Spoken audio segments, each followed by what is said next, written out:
opportunities and they take it.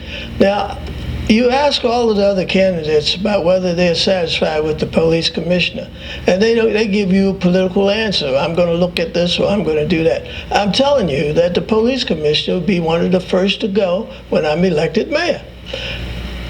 Baseball managers are terminated and sometimes during the middle of a contract. Football coaches are terminated when the team doesn't do well, sometimes during the middle of a contract. Why should we keep a police commissioner who's not doing the job for us and who continues to allow police officers to be dishonest?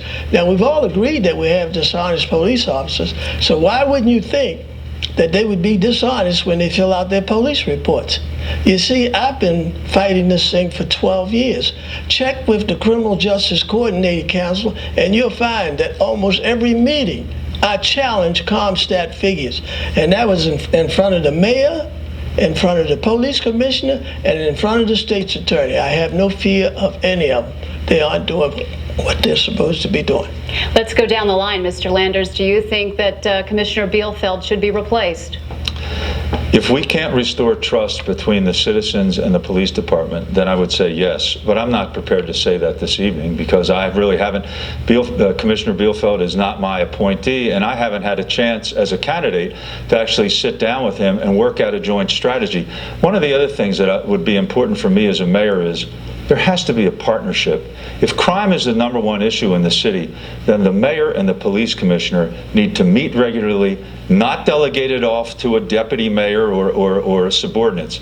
The commissioner and the mayor should be meeting regularly and have a joint program and plan for how they can restore trust in the police department. Senator Pugh, you talked about sweeping changes. Does that include a change at the top?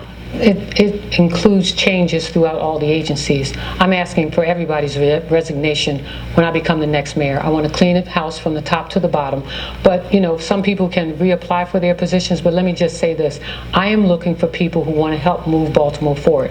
I'm not interested in maintaining Baltimore, so I'm going to make sweeping changes in the police department, sweeping changes in the housing department. I'm going to divide HABC and HCD, so there'll be lots of changes in my administration. But I'm looking for partners who will work with me to move the city forward. Mr. Rowley, would you replace Commissioner Bielfeld? I think the head of the police department needs to go immediately. And the head of the police department right now is the mayor of the city of Baltimore. I would like to replace her. And then I will make all necessary appointments. All agency heads will have to apply, and they will have to meet my criteria. And my criteria is to be committed to the citizens of Baltimore, to be committed to our mission of having a world-class city, and be committed to excellence, and to have relationships again. I've heard this story over and over again about police officers sitting down with the commissioner and asking for more time off so that they could have bathroom breaks or to get water. And he scratched his head and didn't understand why. And then it dawned on him. His cops didn't have relationships with the community.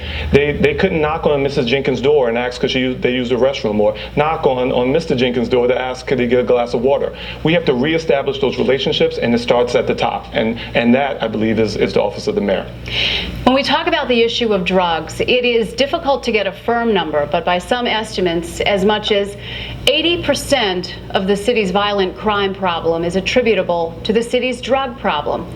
Mayor Rawlings-Blake, would you support decriminalizing drugs in order to reduce violent crime? Absolutely not. I spent almost 10 years as a public defender, and I know that that's certainly not the way to go. But what I do know is that we need a different way to look at our population in the city that's struggling with drug addiction. That's why, as part of my comprehensive volunteer program, Step Up Baltimore, I'm working very hard with the Recovery Corps. We're training individuals that have had more than 3 years of sustained rehabilitation, sustained recovery, and they're training and they're being a beacon of light for those who are struggling. That is the way that we're going to turn this around. They are going to work together, the community lifting each other up. That's how people in any situation, peer to peer, get out of bad situations. So I'm looking forward to working with our individuals who have been successful in recovery. I'm looking to them to help us with this next generation. We have to show them that we believe that they can do it, that we want to invest in their future, and that we know that they are not a blight on our community, but they instead are the assets that are going to help us move the city forward. The issue for me is that while I prioritize this. I believe I'm also making sure that my fiscal policies allow for these things to happen. I'm not proposing reckless plans that would cut up to $400 million from our budget, that would force cuts in things like treatment, they would force cuts in things like public safety, and force cuts in things like public education and sanitation. Mr. Rowley, would you support the decriminalization of drugs? Part of my overall crime strategy included reducing the penalty for small amounts of marijuana. We saw in the city of Philadelphia, we see in the state of Massachusetts that when they started actually issuing citations as it relates to small amounts of marijuana, that it reduced the burden on a lot of the police officers so that they could focus in on the real crime and the real issues within the city of Philadelphia and in the state of Massachusetts. It's working there. I believe it can work here in Baltimore. We started to finally have a reduction as it relates to some of the murders under the last elected mayor when they started to focus in on the most violent offenders. They recognized that there were about 300 to 350 murderers in our city, and instead of looking all over the place, they targeted them, and we started to finally see a reduction. I want us to stop spending so much time, energy, and effort arresting and rearresting the drug peddlers, the people at the bottom of the pyramid scheme, and go after those people who are drug traffickers and the drug lords. It's a small population, but they are doing a heck of a lot of damage to our city. We have to be smarter in our strategy. We have to be wiser in who we go after and how we target those criminals. But then we also have to create more opportunity. That is what we're not doing right now. And what is reckless is when you start making cuts in your recreation, we're making cuts in terms of jobs and opportunities. These are changes that I want to make now. I want to switch gears now. So much of the discussion of crime in the city is on violent crime, but I want to talk about so-called minor crimes, property crimes, the kinds of things that drive people out of the city.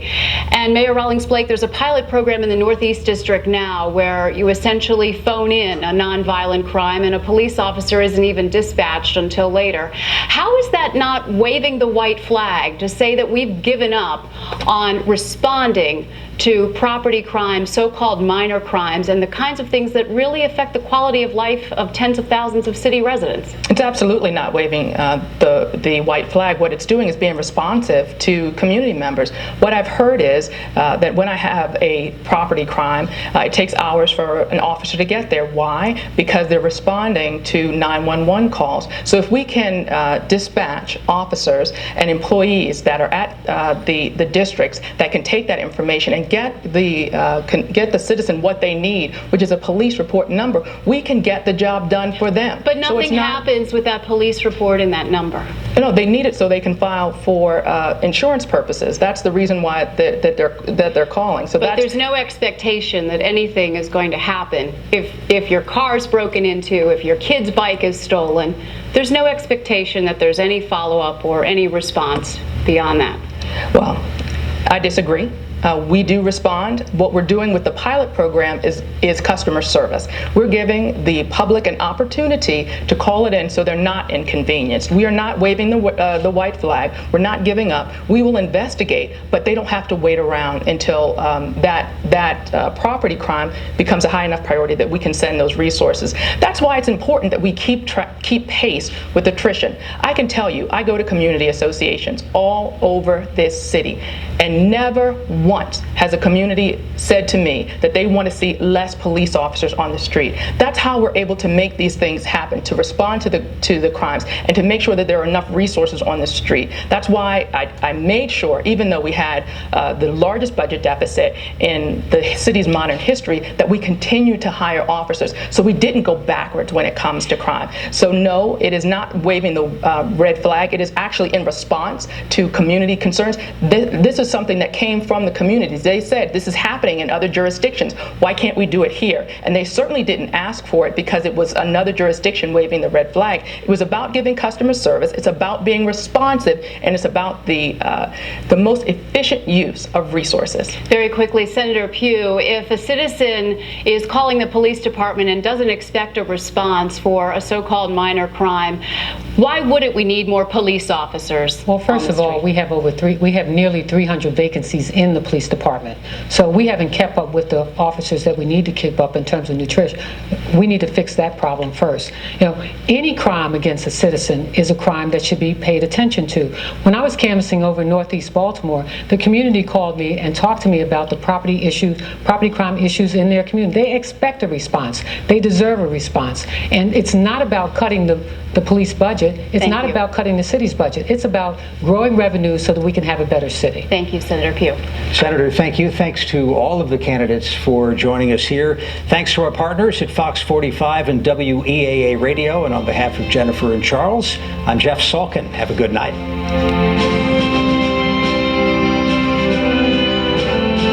What could be better than Antiques Roadshow?